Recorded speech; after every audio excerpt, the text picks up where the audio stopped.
Buenas noches, ¿cómo estamos? Vamos a por la segunda entrevista del día de hoy.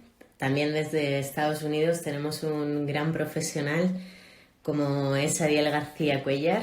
Él es paramédico, se va a conectar con nosotros en unos minutillos y creo que ya, de hecho, creo que ya se está integrando al grupo, así le puedo contactar en directo. Vamos allá. Y os cuento un poquito quién es Ariel, a qué se dedica y por qué le hemos hecho esta invitación a las entrevistas que estamos haciendo en confinamiento. Muy buenas, Ariel, te veo de lado. Ah, necesito voltear Si el lo móvil, volteas, mejor, por favor. ¿ok? ¿Tienes posibilidad o lo tienes ahí puesto en otro sitio? Lo tenía puesto para que no hubiera... Claro, intenta ah, ponerlo en vertical porque los vídeos sabes que se graban en horizontal, pero para el Instagram siempre es en vertical. Si no te toca hacer el ya. pino. Ah, A ver si puede. Perfecto, ya te parece... veo, ya te veo Deja... bien, ya te veo bien. ok, es que lo tengo conectado para que no se acabe la pila, porque es lo Ah, que me vale, vale. pasó cuando estuve con Omar. Entonces fue lo que... Pero creo que Bueno, aquí vamos a ya... esperar que no. Si no, no te preocupes que lo hacemos en dos partes. Por eso no sufras. Claro, claro. Bueno, pues mira, te Ok. estaba presentando, Adiel, ¿qué te parece? Pero así lo escuchas tú también.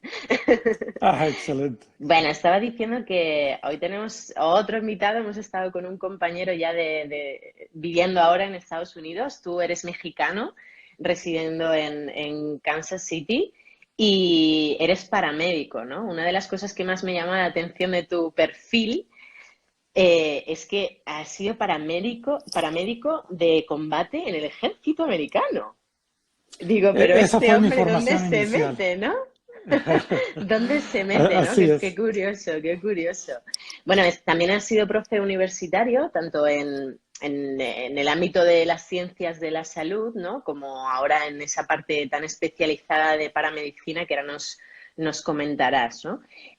A mí me Claro. llamaba mucho la atención porque nosotros nos conocimos hace como un añito y algo en un congreso que el doctor Omar Guillermo pues, nos invitó a ambos a asistir y de hecho creo que Así anda por es. aquí conectado, así que le damos un besazo Ah, excelente. y gracias a eso pues nos conocemos, ¿no? Tu perfil es bastante inquietante, he de decírtelo, ¿no? Porque eres una persona que lleva la coordinación de un sistema de servicios hospitalarios de alto rendimiento. A mí eso me llamaba muchísimo la atención. Digo, nosotros en España tratamos el alto rendimiento como algo deportivo, ¿no? Algo pues, Ya. más dedicado al movimiento, ¿no? A las ciencias del deporte y demás. Pero vosotros no, vosotros tenéis un sistema que es un servicio hospitalario de alto rendimiento para formar a personas que quieran tener la misma posibilidad formativa que tú. ¿No? Entonces, pues bueno, te doy la bienvenida porque va a ser espectacular el poderte tener hoy aquí. Te doy gracias porque allí son como 7 horitas menos, aquí en España son las 10 de la noche. Así Y es. bueno, te agradezco mucho que te vaya a robar este ratito y los ratitos que hemos estado estos días hablando por teléfono. Así que lo primero, gracias. Es un placer. Lo primero, gracias. Sí, fíjate, decía que nos conocimos como hace un año y algo en un congreso de divulgación. Algunas de las personas que nos están escuchando pensarán, bueno, ¿qué relación tiene Transplan, esa plataforma de entrenamiento que tenemos con personas tanto con discapacidad física como con enfermedades crónicas, principalmente con enfermos renales y trasplantados? ¿Qué tiene que ver con una situación de paramedicina que encima lo están haciendo en Estados Unidos y demás? Bueno, pues nosotros, como sabes, trabajamos a nivel internacional y yo principalmente, pues me gustan mucho esas personas inquietantes, como te decía, con tu perfil, y una de las cosas que más me llamaba la atención es la formación tan protocolizada que tenéis en ese sistema de alto rendimiento del que me hablabas, ¿no? Digo, ostras, es que hay que conocer lo de otros sitios para poder saber qué es lo que podemos sacar en beneficio también para todos, ¿no? Para todos nosotros.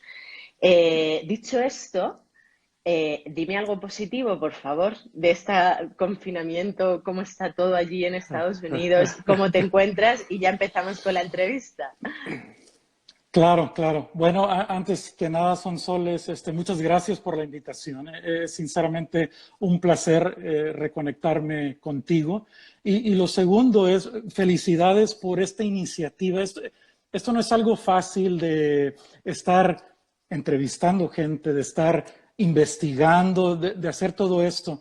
Y qué mejor tiempo de hacerlo cuando la gente tiene tiempo de conectarse porque está confinada en un autosecuestro, ¿no? Entonces, muchas Total. felicidades por este trabajo que estás haciendo. Um, Muchas Fíjate gracias. que es, es interesante como el mundo cambió casi, casi de la noche a la mañana.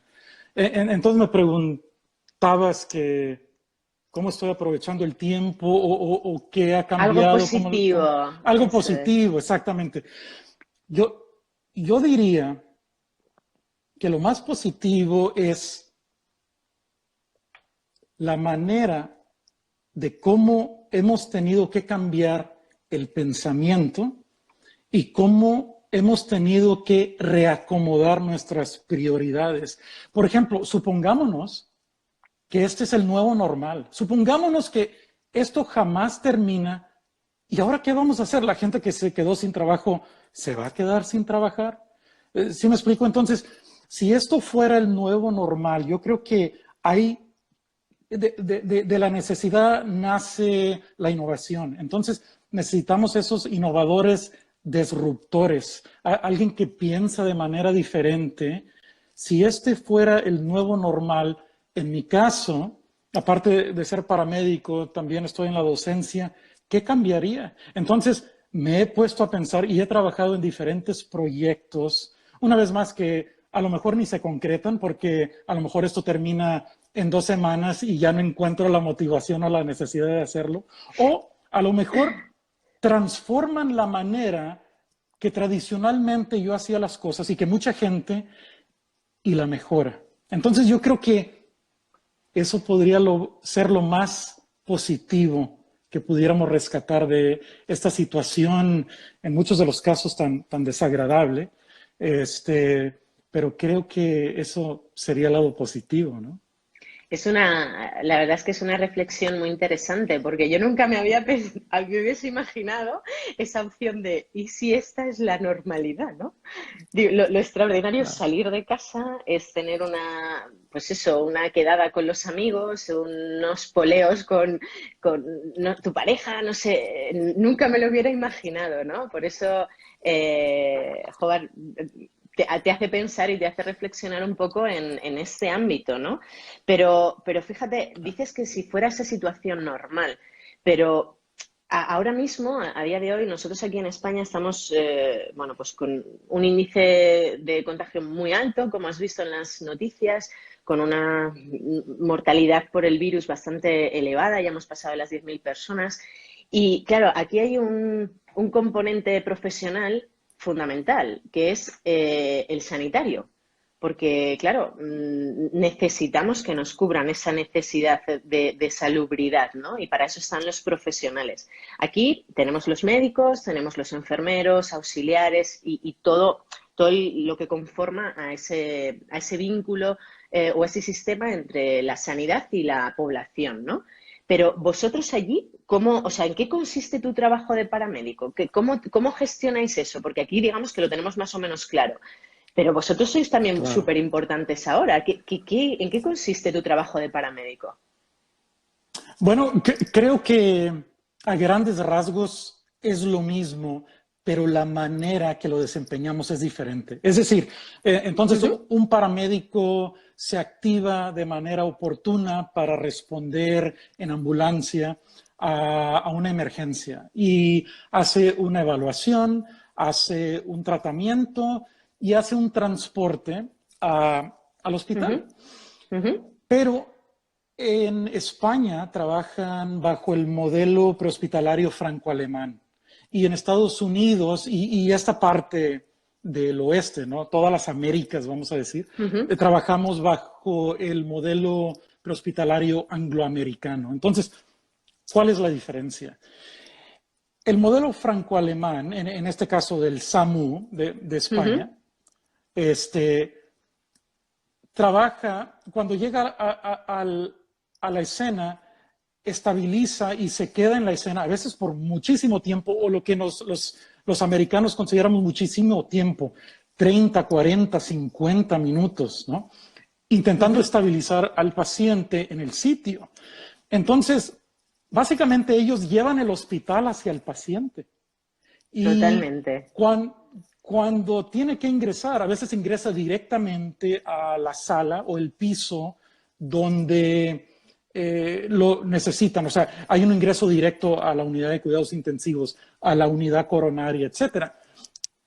Y las últimas dos cosas que son interesantes, que no suceden en Estados Unidos, es el sistema franco-alemán en España es Ujú. parte de la salud pública y el tratamiento es brindado por médicos, doctores y enfermeros. En un caso tienen una especie de paramedicina. Entonces, ahora comparémoslo con el sistema angloamericano.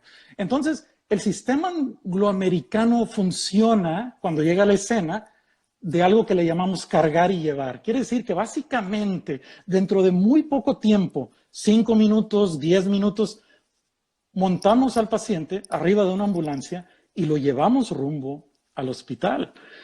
Y no en cualquier parte, no, casi no hay ingresos directos, es a una sala de urgencias. Y el paciente se ve en la sala de urgencias y subsecuentemente, horas después, muchas veces, a veces días después, es ingresado hacia el hospital. Nuestro sistema no es parte de la salud pública, es parte de la seguridad pública. Entonces, en Estados Unidos, los paramédicos somos vistos como los bomberos, como los policías, como protección civil. Y Ujú. lo último es, no tenemos médicos en nuestras ambulancias, tenemos paramédicos, que viene de latín que para es casi igual a, ¿no? Entonces, casi igual a un médico. Pero esas son las dos realidades, vuestra realidad Y y las mi dos realidad. diferencias, ¿no? Claro, son como la, Así porque es, encima, claro, el sistema parte de la base de que es público-privado. O sea, punto número uno. así Y es. punto número dos es el número de personas que conforman esa situación desde que una persona enferma en un momento dado o tiene una situación de un traumatismo en un momento dado y hay que acudir a él para luego tenerle que llevar al hospital, ¿no? A mí esto me parecía al principio, cuando no conocía muy bien el sistema americano, decía, pero espérate, si ya puede ir el médico allí directamente, por eso Exacto. a mí no me entraba en la cabeza porque estoy acostumbrada aquí, te va una UBI directamente, ¿qué es lo que ocurre? Llamas al 112, oye, llega una UBI, dependiendo de la gravedad, llega unos u otros, ¿no? A mí esto me interesaba Claro. sobre todo mucho porque, como sabes, trabajo mucho con personas que están en una situación en muchas ocasiones crítica, ¿no? Entonces me llamaba especialmente la atención el, bueno, ¿y quién acude? O cómo se gestiona, ¿no? Claro. Igual que me llama mucho la atención cómo se trasplanta en América y cómo se trasplanta en España, ¿no? Que no tiene nada que ver el Claro. sistema y que sobre todo aquí es una sanidad pública, que ahora yo creo que estamos todos más que nunca, más que agradecidos por tener esa situación y no tener otra diferente a otros países, ¿no? Y claro, dices, Claro. yo gestiono de esta manera y tú qué formación tienes que... Imagínate que yo ahora mismo digo, me voy a Kansas City. Ya si algún amigo estará escuchando y dirá, esta se va, pues hombre, ahora no es el mejor momento, pero habrá que ir a ver a Diel. Entonces dice, Claro, claro. Sonsoles se va a venir a Kansas City. Oye, pues mira, las personas que han escuchado esto también, alguno dirá, oye, pues a mí me encanta el tema médico, pero a lo mejor quiero saber qué es, o sea, quiero estar ahí en el tinglao del primer momento, ¿no? ¿Qué formación se gestiona o cómo se realiza esta formación para un paramédico allí? Excelente pregunta y cuando te escucho me entran cosas a la mente, decir, tengo que hablar de esto, tengo que hablar de otro. Entonces voy a empezar eh, y a veces tal vez me pierda y de repente para dónde va, pero todo No al te final va a preocupes, no tener te sentido. preocupes. Va a Entonces, ser estupendo. vamos, sí, vamos a verlo así, porque hay dos diferencias. Puede ser que alguien nos está escuchando y no tiene formación de paramédico en ningún lado, y puede que alguien nos esté escuchando y decir, bueno, yo ya tengo formación y cómo revalido en Estados Unidos. Entonces, hablemos primero de alguien que no tiene formación, alguien que dice, yo quiero ser paramédico. Entonces, el paramédico, desde que es un sueño hasta estar en la calle, vamos a decir que tiene que pasar por 4 etapas. Número 1, tiene que ser educado. Quiere decir que tiene que ingresar a un programa de educación inicial. Ujú. Y es importante decir educación inicial a diferencia de la educación continua.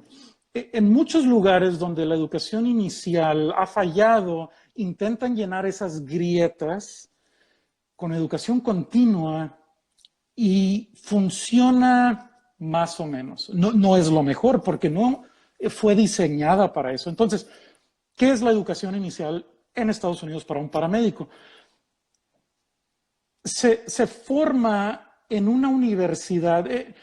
No sé si en otros países existe la universidad y algo antes de la universidad, pero después de la preparatoria.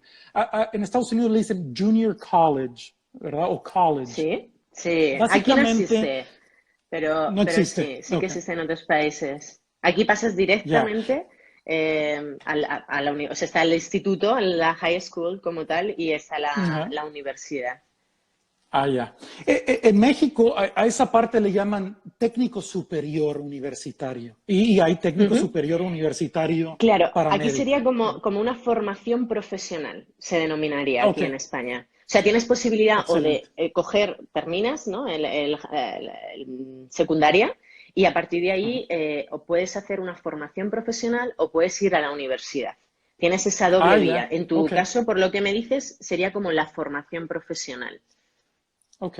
Entonces, la formación profesional del paramédico es una carrera técnica, ¿verdad? A grandes rasgos. Sí, sí hay licenciaturas, ¿verdad? Que son Ujú. ese diploma de 4 años de colegio. Sí hay maestrías, pero nada más para trabajar en las calles atendiendo a enfermos es una carrera técnica. Dura entre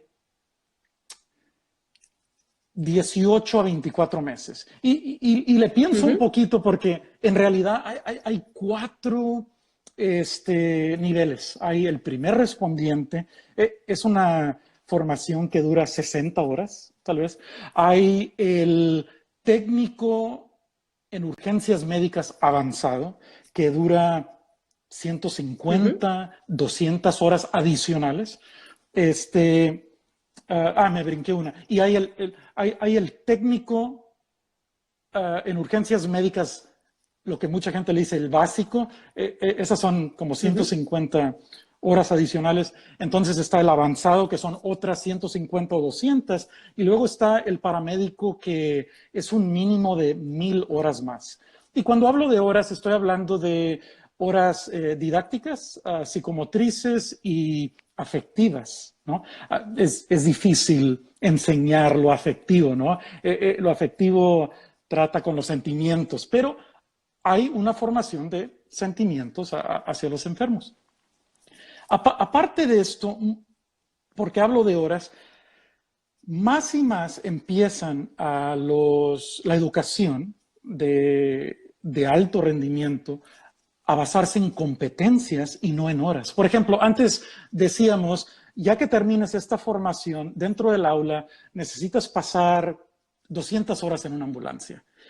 Nos hemos dado cuenta que a veces en esas 200 horas el paramédico no vio a Lo que mucha tenía que gente. ver, ¿no? Lo que tenía que ver, exactamente. Entonces, muy buen puesto. Entonces, a lo mejor vio a una persona con dolor precordial y vio a 10 embarazadas y solamente a 5 niños y a 40 personas de la tercera edad. Eso no es una formación completa. Entonces, cuando nos basamos por competencias, decimos, necesitas ver a 20 dolores precordiales y a 5 partos, ¿verdad? Y necesitas haber intubado 10 veces y establecido una línea intravenosa 20 veces, etcétera, etcétera, etcétera, ¿verdad? Entonces, vamos en esta educación por competencias y no solamente por horas, ¿verdad? Entonces, esa es la educación, te decía, ese es el primer paso. El segundo paso es la certificación. Quiere decir, ¿quién dice que tu educación fue lo suficientemente buena para, no para que puedas trabajar aún, pero para que la población tenga confianza en atender a enfermos? Entonces, en Estados Unidos tenemos 50 estados y en un tiempo hubo 50 diferentes exámenes. En estos últimos años, en los últimos tal vez 10 años, más y más estados han dicho, yo ya no voy a poner un examen, se lo voy a dejar al Registro Nacional, que es un cuerpo certificador. Y como mi examen se parecía tanto al de ellos, y ellos le van a invertir en hacerlo válido y confiable, tengo la certeza que si aprueban ese examen, hubieran aprobado el mío. Entonces, esa es la certificación. En Estados Unidos, la certificación, en la gran mayoría de los estados, es por, las siglas son NREMT, National Registry of Emergency Medical Technicians. Y ellos dan este examen a los 4 niveles que acabo de describir. Esa es serían como aquí la serían, segunda por etapa. traducirlo un poco, sería el técnico nivel 1, así sucesivamente hasta el 4, ¿no? Que sería como Así es. el más experimentado, pero fíjate, me encanta que hagas mucho hincapié en 2 cosas. Una, en el número de personas y número de casos diferentes, digamos, que ese paramédico o futuro paramédico se pueda encontrar en la calle, ¿vale? Porque es vuestra labor principalmente es la de asistir en ese momento para llevar al hospital, ¿no? O sea, el recoger y llevar, como decías tú, Claro, ¿qué hago en ese claro. momento? Y por otro lado, la confianza que la población tiene en vosotros, que claro, está en base a la experiencia que tenéis, a la formación que tenéis y lo majos que seáis, como decimos aquí en España, ¿no? O sea, la capacidad Claro, empática que puedas tener con ese paciente. Esto, fíjate, claro. te digo que me parece muy importante porque nosotros aquí en España muchas veces damos por hecho cosas que no son. Me explico.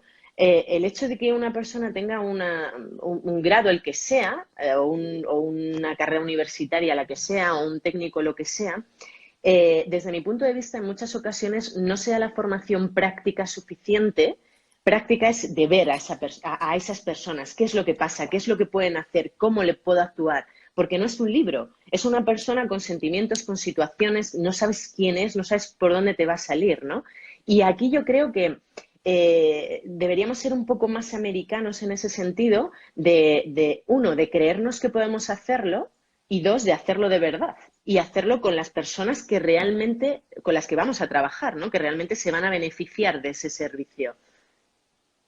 Y es importante que En, resaltaste esto, porque imagínate que alguien me esté escuchando ahorita y diga, a ver, si me voy a vivir a España, me va a atender un doctor, y si me voy a vivir a Estados Unidos, ¿me va a atender un paramédico cuando tengo una urgencia que puede acabar con mi vida? Imagínate.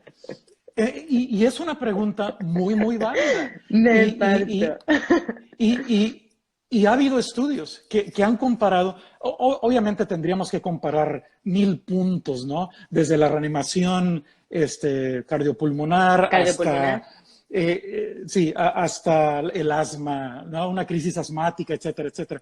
Pero por lo menos en los estudios limitados, porque son muy, muy limitados, que han comparado estos 2 modelos, no hay diferencia, ¿no? En la sobrevida, hablando de reanimación cardiopulmonar. Pero bueno, entonces por eso digo, hace sentido que alguien, y es muy válida que alguien haga esa pregunta. Y entonces me brinco al tercer paso, ¿verdad? Dijimos, el paramédico necesita ser educado, necesita ser Tener certificado, y ahora, práctica. ¿sí? Y ahora la tercera es, necesita ser autorizado. ¿Por quién? por el gobierno. En este caso, el gobierno estatal autoriza que el paramédico pueda trabajar y atender a su población. Entonces, ese es el tercer paso, esa cédula profesional, ¿no? Y brincamos al cuarto paso. Y esto no se traduce muy bien, tal vez, en inglés es credentialing, entonces, credencializado o algo así. ¿Pero qué quiere decir? Bueno, sería como, sí, das tu certificado de que realmente, bueno, sería como un aval. Aquí llamaríamos como que el gobierno te avala, sería creo que va a ser mejor la traducción. Te avala como que tú eres lo suficientemente apto para hacer algo. Sí, y estoy pensando ahorita porque vamos a decir que el gobierno te avala, entonces vamos a decir que el director médico te autoriza. Entonces, ese es el cuarto paso. ¿Qué quiere decir eso? Estás haciendo procedimientos usualmente reservados para doctores. Un técnico, alguien que fue a la escuela 18 meses, está haciendo procedimientos usualmente reservados para un doctor que fue a la escuela 8, 10, 12 años. ¿Cómo? Porque está trabajando bajo el aval, o la autorización, perdón, de un director médico. Un doctor. Y la supervisión, ¿no? Y la supervisión. Un doctor que está escribiendo protocolos y actualizando protocolos y supervisando a estos paramédicos. Entonces, uno puede decir, bueno, por ejemplo, yo trabajo en un servicio que tiene 140 paramédicos. Tenemos un director médico, él no puede supervisar. No, la manera es de un proceso, a veces sí llega a la calle, al escenario, pero de estar revisando todos esos expedientes. Y a veces los llama y decir, a ver, en este paciente que pareció tener una crisis asmática, ¿por qué no diste salbutamol, por ejemplo? Entonces, ese proceso se hace en una gran mayoría, en un cierto porcentaje de cada caso, ¿verdad? Desde la reanimación cardiopulmonar hasta esta crisis asmática, por ejemplo, etcétera. Entonces, para terminar de contestar tu pregunta inicial es,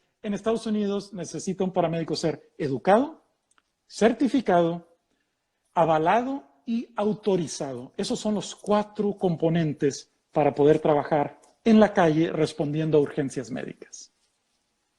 Para tener una acreditación que te lo avale. Aquí, mira, para que te hagas una idea, los profesionales tienen colegios profesionales como tal, que son los que certifican que esa persona ha hecho la carrera, tiene las horas suficientes como para tener esa formación y cumple todos los requisitos para que pueda trabajar con esa población, ¿no? Entonces está pues el colegio de médicos, está el colegio de abogados, está el colegio de licenciados ¿no? En la especialidad que sea, ¿no? De hecho, aquí le agradezco este comentario que nos ha hecho Omar el símil con la colegiación que nosotros tenemos aquí. O sea, necesitas que haya un estamento superior que te acredite para llevar a cabo tu trabajo, ¿no? Y en este sentido, claro, vemos... Dime, perdona. Iba a decir, y aparte de superior, externo. Por ejemplo, yo no puedo tener un programa de educación y decir, sí, aprobaste todos los exámenes, ya puedes ir a trabajar a la calle. Yo no puedo ser juez y jurado, ¿verdad? Entonces, la validez externa es sumamente importante y creo que por eso mismo los estados han dicho, yo no voy a decidir, hay un cuerpo certificador que le invierte a la validez y a la confiabilidad de los exámenes y tiene actualizaciones, etcétera, etcétera. Entonces, eso es sumamente importante porque si trabajamos en un país o en un sistema donde alguien te forma y ellos mismos dicen, sí, es bueno porque yo digo que es bueno, sin esa validez externa, deja un poquito que desear, ¿no? Deja un poquito que desear, que se dice aquí en España. Fíjate, en este sentido, donde se lleva más este concepto de acreditación como tal es en el ámbito universitario, ¿no? Las personas que tienen su doctorado, que quieren optar a ser profesores universitarios, tienen que pasar por un ente externo a la universidad, que es un estamento nacional, nacional o regional, en el que, poniendo todo tu currículum, ellos pueden verificar si estás apto o no para ser profesor, pues profesor doctor, ayudante doctor, catedrático, lo que sea, ¿no? Sería como un poco el símil que podríamos hacer entre lo que a vosotros os piden de tienes que rellenar todos estos puntos para ser profe, o tienes universitario, o tienes que rellenar todos estos para poder ser paramédico, tanto en lo práctico como en lo didáctico, ¿no? Porque al fin y al cabo vosotros tendréis Sí. muchísimas horas prácticas, ¿no? Un paramédico, ¿cuántas horas Claro. prácticas puede tener como docencia? Entiéndeme, ¿eh? Docencia práctica. Yo diría, y una vez más, como estamos basados en competencias, yo diría que eso varía entre 200 a tal vez 400, lo doble. ¿No? A alguien Uh -huh. le puede tomar lo doble para ver lo mismo y tener esas competencias que alguien más. Entonces, alguien se podría estar preguntando, bueno, si es una carrera técnica, entonces no, tal vez no puedes hacer mucho. Y ahorita hablábamos de la diferencia, ¿no? Uh -huh. Entre que un médico te atienda o un técnico te atienda, y tal vez uno puede pensar, bueno, a lo mejor el técnico te agarra, te pone en la ambulancia y te lleva. Ese no es el caso. Entonces, el director médico te autoriza a hacer a veces algo ilimitado, ¿no? Podemos hacer desde intubación endotraqueal, a veces hasta suturar, a veces hasta intervención. Por ejemplo, aparte de ser paramédico, hay subespecialidades de paramédico, Uh ¿verdad? -huh. Hay un paramédico con formación en desastres. Esos están autorizados a hacer amputaciones en campo. O sea, literalmente cortar un miembro que está prensado para soltarlo y llevarlo al hospital. O sea, eso es algo que hace un médico en cualquier parte del mundo. Aquí, Pero hay el director situaciones un poco médico te puede extremas, claro. autorizar. Claro. Exactamente, sí. Entonces, O sea, depende un poco de la aparte, de la especialidad que tengan con respecto a la situación que haya, ¿no? O sea, yo, claro, me vienen exactamente. todos los desastres naturales a la cabeza que hemos sufrido y ahí han estado médicos y han estado paramédicos.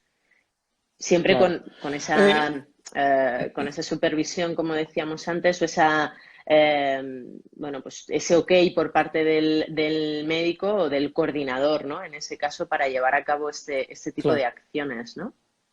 claro. Por ejemplo, desafortunadamente en Estados Unidos nos hemos visto con la necesidad de adoptar o adaptar la figura del paramédico táctico. Por ejemplo, aparte de ser jefe de división, en donde yo trabajo, soy el comandante del equipo médico táctico. Entonces, literalmente, mis paramédicos salen con equipos policíacos. No solamente lo que a uno se le viene a la mente es el tirador activo, pero a una orden de aprehensión de alto riesgo, alguien que está amenazando a la población, etcétera, etcétera, un sujeto atrincherado. Entonces, estos son los equipos especiales. ¿Verdad? Hay medicina de desastres, hay materiales peligrosos, paramédicos de hazmat, hay paramédicos tácticos, etcétera, etcétera. Entonces, sí, es adaptarse a la realidad de ese lugar, las necesidades, y eso agranda o amplía lo que podemos hacer.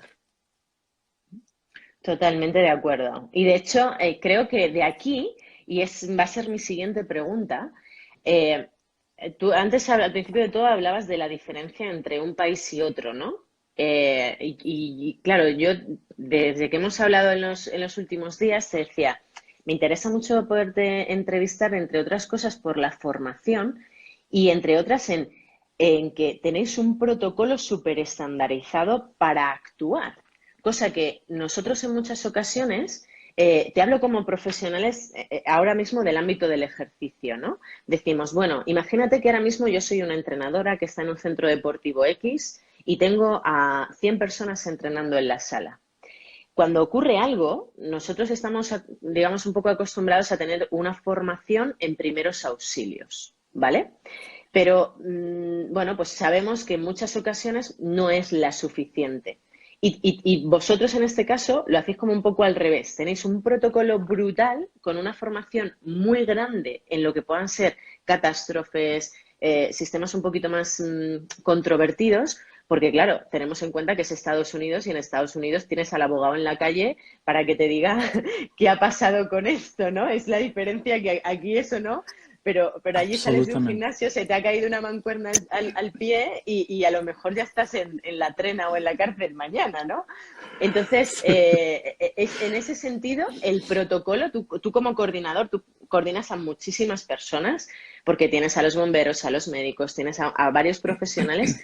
A nivel protocolario, claro, yo creo que esto le puede interesar mucho a esas personas que gestionan, ¿no? Y en este caso a mí, ¿no? Yo a mi equipo digo, vamos a ver, estamos diferentes profesionales, tenemos que tratar a una persona que tiene la situación X, un trasplante de corazón y hay que entrenar con él. Hay que tener capacidad psicológica para que lo lleve lo mejor posible y hay que tener, bueno, pues un consenso entre todos para que todo lo que haga todo el mundo sea saludable para él.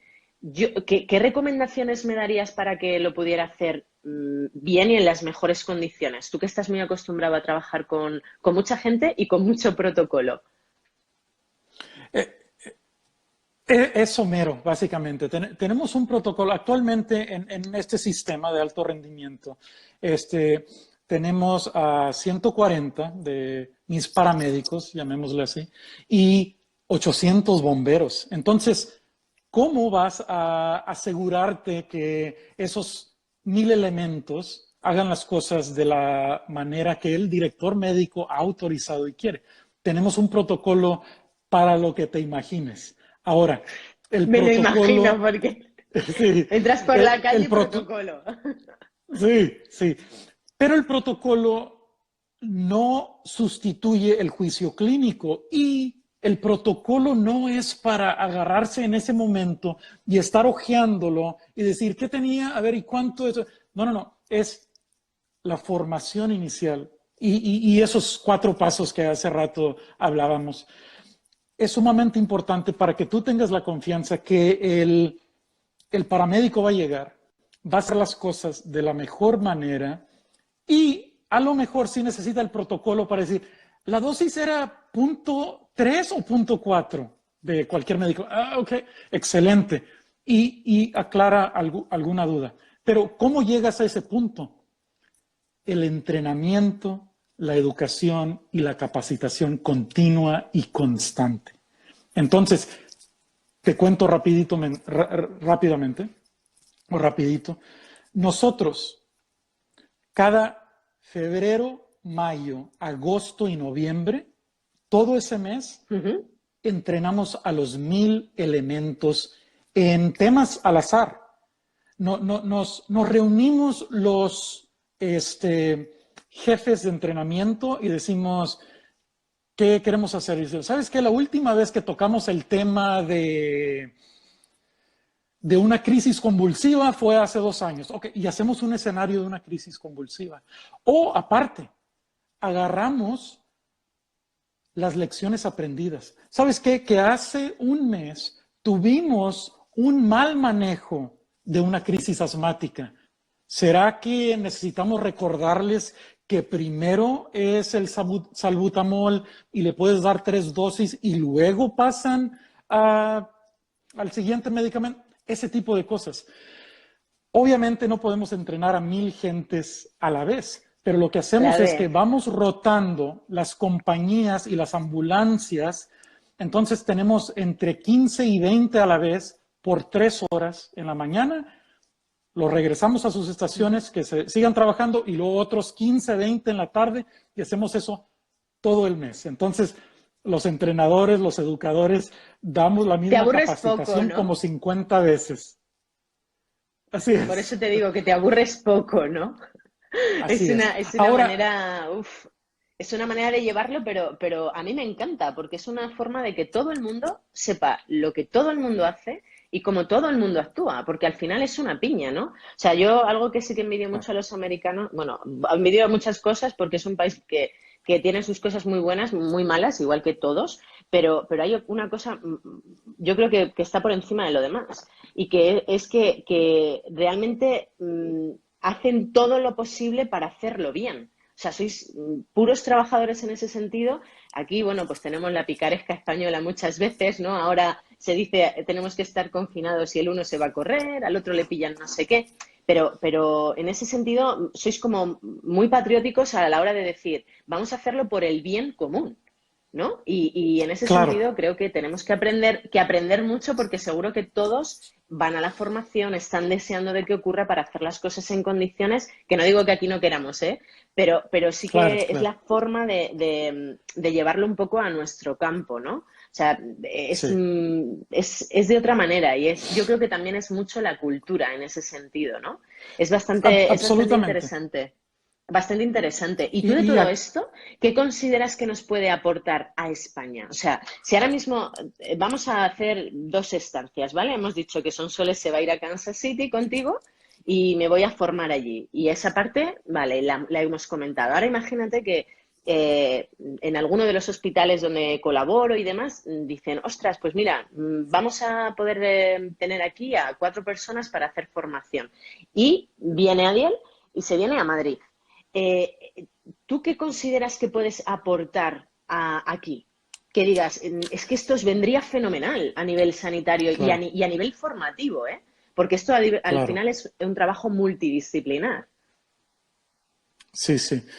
Así como hay medicina basada en evidencias, hay educación basada en evidencias. Entonces yo siempre me fijo en la mejor manera que el cerebro aprende, ¿no? Entonces, definitivamente hacer las cosas de manera regular y tener un horario, por decir, un schedule, no sé cómo se dice schedule en español, pero, o O sea, un horario, un horario, sí. Sería como ok, sí, es un horario de trabajo, ¿no? En este caso. claro. Por eso te O de digo, o de desde que formación. yo, de formación. Entonces, Ujú. desde que yo llegué aquí hace 5 años, cada febrero, mayo, agosto y noviembre se hacen estas capacitaciones, sin excepción, sin excepción. Y se les da una prioridad. Entonces, tal vez piensan, ok, entrenamos 4 veces al año y es suficiente. No. En los 8 meses que le quedan al año, como ya invertimos en esos tiempos extras de poner a las ambulancias, etcétera, hacemos exactamente lo que tú y yo estamos haciendo ahorita, educación virtual. Y se conectan. Antes lo hacíamos en vivo y obviamente el Ahora deber, el ya lo llamado viene tenemos. primero, entonces Claro.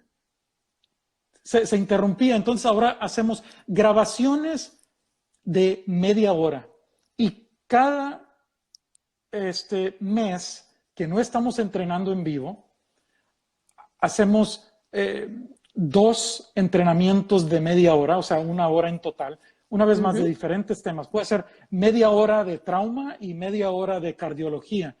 Y el paramédico, el bombero, los ve en su tiempo libre en su estación. Entonces, esto realmente es algo continuo y constante. Y hablabas de la cultura y algo que tienen los gringos que me encanta es Te ha no, salido la mexicanada ahora mismo, ¿eh? A ver, bueno, queridos gringos. Venga, vale, te lo compro. sí, absolutamente me encanta es realmente se miden y comparten los resultados con todo el mundo, sean buenos o sean malos. Yo como mexicano por nacimiento, sé que en Latinoamérica a veces nos medimos y no es lo que queremos. Los resultados nos dicen que no somos tan buenos como queremos y mejor no los quedamos. Los gringos, por ejemplo, aquí tenemos al coronavirus. El gringo te dice, efectivamente, tenemos X cantidad de casos y X cantidad de muertos, y tenemos hospitales sin equipo de protección personal, y hemos fallado. Y te garantizo que cuando esto termine, va a haber ponencias, conferencias de lecciones aprendidas. ¿Qué aprendimos de todo esto? ¿Nos falló el gobierno a nivel federal? ¿Nos falló el gobierno a nivel estatal? ¿Nos fallamos nosotros mismos porque no teníamos esa capacitación continua y el paramédico no sabía ni cómo ponerse el equipo de protección personal ya que se lo brindamos? Todo ese tipo de cosas. Entonces, si alguien se pregunta, Adiel y Sonsoles acaban de mencionar alto rendimiento 3, 4 veces. ¿Qué quiere decir eso? Quiere decir que continua y constantemente quieres mejorar, pero la acción detrás de eso es que te estás midiendo. Ahorita si Sonsoles me pregunta a mí, ¿cuántos paros cardíacos tuvieron en tu sistema el año pasado? Yo te sé decir. Y no solamente te sé decir, y no estoy hablando de memoria, o sea, lo tenemos documentado, te puedo decir cuántos murieron en el campo, cuántos fueron transportados al hospital, cuántos fueron dados de alta del hospital, cuántos tuvieron un retorno a la circulación espontánea, cuántos fueron por trauma, cuántos, y no solamente de paros Eso cardíacos. es una Te puedo pasada, decir, ¿eh? Eso es una pasada para bien, ¿no? Porque al final es una forma de que todo el mundo esté informado y formado de forma continua, como comentabas, de la situación real, ¿no? Lo estamos ahora viendo con el coronavirus porque, bueno, nos llegan información de muchos países, ¿no? Y los que somos muy frikis de estas cosas, de buscar ciencia, qué es lo que pasa, ¿no? Ahora, cómo influye el ejercicio, ¿no? En mi caso, o claro, qué formación van a empezar a dar para sanitarios a partir de ahora en diferentes partes del mundo. Claro, si tú lo has dicho muy bien, o sea, si hay una veracidad de la situación, es mucho más fácil para todos, porque no nos digan, se han claro. muerto 3.000 y luego son 40.000, porque es que entonces todos tenemos un problema. Y eso, la verdad es que a mí me gusta mucho el sistema americano, veo que a ti también, porque encima lo llevas y lo haces muy tuyo, ¿no? Así, es como, hemos podido llegar a hacer esto. Por eso te decía que me llamaba mucho la atención la formación del high performance que tenéis allí en Estados Unidos Sí.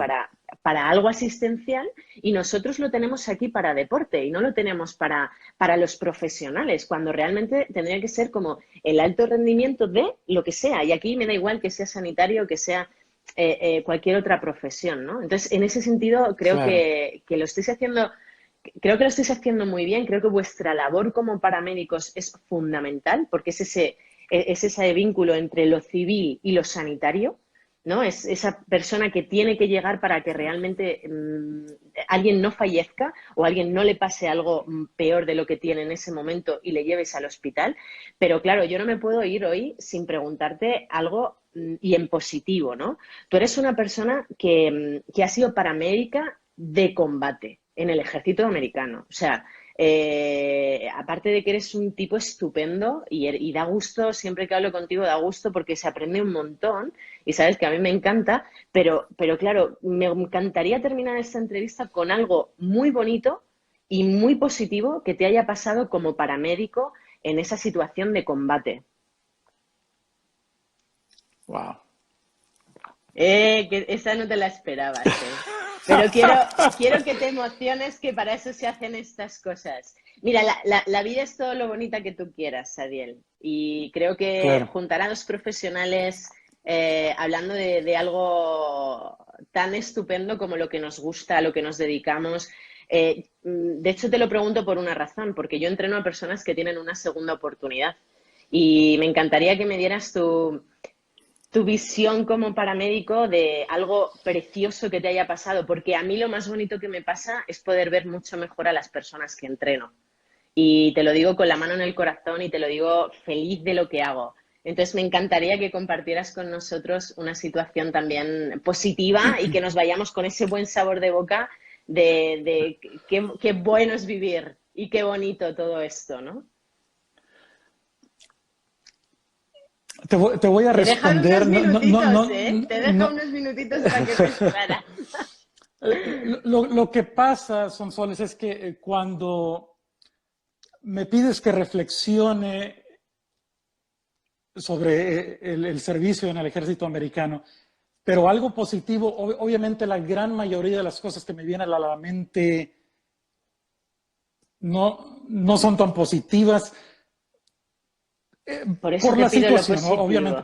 positivo. Exactamente. Pero te voy a responder y creo que voy a lograr contestar lo que estás buscando, ¿no? Entonces, déjame empezar de esta manera. Aparte del nacimiento de mis hijos, yo creo que lo que más me enorgullece a mí como persona es haber tenido el privilegio de servir en el ejército americano. Yo soy mexicano de nacimiento y me trajeron a Estados Unidos desde una edad muy, muy temprana, entonces nunca fui a la escuela en México, entonces crecí con estas Con costumbres, gringos. entonces, con gringos, sí. Entonces, yo soy el tipo de persona que jamás dice que somos lo mejor en ningún aspecto, pero si es algo que podría declarar hoy es el ejército americano es lo mejor en todos los sentidos. Y uno de esos sentidos es en mi contexto como paramédico de combate con experiencias en Bosnia, que fuimos a detener la guerra que estaba sucediendo, en Estados Unidos, en Fort Sam Houston, Texas. Y menciono Fort Sam Ujú. Houston, Texas, porque de allí ahí está el centro de investigación del ejército americano. Y yo pasé mi último año y medio de la carrera ahí. ¿Y por qué menciono esto? Y esto es lo positivo. Muchas de las cosas, de esas lecciones aprendidas, obviamente en trauma, salen del campo de batalla. Y, y desde cuando nos involucramos en Irak y Afganistán, obviamente hemos tenido más de lo que quisiéramos de estadísticas, ciencia, mediciones, etcétera, etcétera. Entonces, si yo pudiera decir lo más positivo es una entidad, en este caso el ejército americano, que se mide para mejorar la sobrevida de sus soldados, pero luego que comparte eso y eso se transfiere a elevar la sobrevida de, número uno, todos los soldados, independientemente de la patria, pero ese conocimiento llega a la calle para el civil. Por ejemplo, por años y décadas más bien, nos dijeron que si alguien tenía una hemorragia importante o severa y le ponías un torniquete, era una amputación segura. Segura. Eso era una de las cosas más erróneas y cuando se investigó y dijeron, vamos a suponernos que había una mesa redonda y alguien dijo, ¿por qué se les están muriendo tantos soldados? Y alguien dijo, por la hemorragia severa, comandante. Y tal vez un cirujano o tal vez un paramédico dijo, pero no le podemos poner el torniquete porque va a perder el miembro, algo así. Y tal vez un cirujano dijo, va a perder el miembro. Yo soy cirujano de mano y pies y yo pongo torniquetes y los dejo 2, 3, 6, 8 horas y no pasa nada.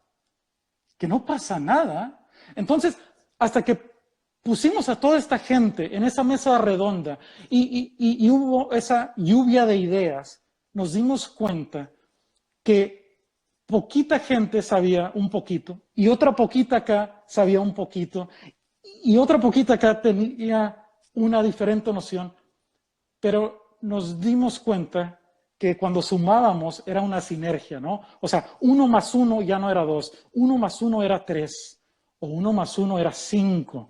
Y esa sinergia y esa colaboración entre los paramédicos de combate en el campo de batalla y el cirujano que lo veía horas después en el hospital de campaña que edificaron, ¿verdad? En una carpa, empezaron a hablar el mismo idioma sobre las mismas situaciones, empezaron a salir una y otra controversia, mito y cosas, y empezamos a romper paradigmas y decir, eso no es cierto, ¿quién te dijo eso?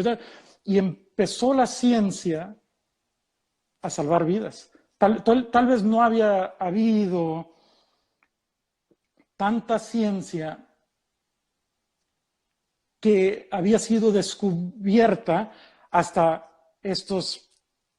Estas situaciones, ¿no? estas situaciones desafortunadas, exactamente. Entonces, mucha gente perdió la vida y esa es la realidad de las Fuerzas Armadas, pero lo que salió de estas campañas, llamémosle así, especialmente en Irak y Afganistán, literalmente salvó vidas alrededor del mundo. Entonces, a mí me enorgullece haber sido parte de la institución que encabezó esta ciencia, ¿verdad? Entonces, yo soy muy cauteloso en decir que algo está bien o mal. Yo siempre digo, la ciencia dice esto, ¿verdad? Yo doy reanimación de una manera diferente a la AJA. Yo manejo el trauma de una manera diferente a estas instituciones importantes, tal vez, porque veo la ciencia y no las recomendaciones y no las guías. Veo directamente los estudios y qué dicen, ¿no? Y eso es parte, mencionabas la cultura hace rato, y eso es parte de la cultura. Cultura americana, sí, Así totalmente, es, totalmente así de es. acuerdo. Pues Adiel García, yo no tengo palabras para darte todas las gracias que te tengo que dar por aceptar esta entrevista, porque creo que nos ha quedado muy claro que un trabajo multidisciplinar con un protocolo adecuado puede salvar vidas y puede beneficiar las vidas que ya se salvaron. Y yo, vamos, con todo el amor de mi corazón, espero que esto termine muy pronto, que te pueda ver allí o que tú te vengas para acá, para España. Excelente. Ya, Omar ya me manda un mensajito y me dice que ve la foto de Kansas City son soles, o sea que habrá que ir a verte. Y Excelente. bueno, sinceramente te doy las gracias. Me ha llegado bastante al corazón porque sabes que yo soy muy de segundas oportunidades y deseo y espero que sigas con estas ganas, con este amor y sobre todo con esta capacidad comunicativa que tienes para hacernos a todos vibrar y aprender un montón. Así que muchísimas gracias y buenas noches desde España, Ariel. Sonsoles, muchas gracias por la invitación. Mis pensamientos, mi corazón está con España, al igual que Italia y el Muchas resto del gracias. mundo. Te mando un caluroso abrazo, un beso y sí, espero que pronto nos veamos. Nos veamos en Estados Unidos, en España o donde sea, pero por lo menos que lo veamos. Muchísimas gracias y buenas noches. Absolutamente. Buenas Chao, noches. Ariel. Chao. Gracias.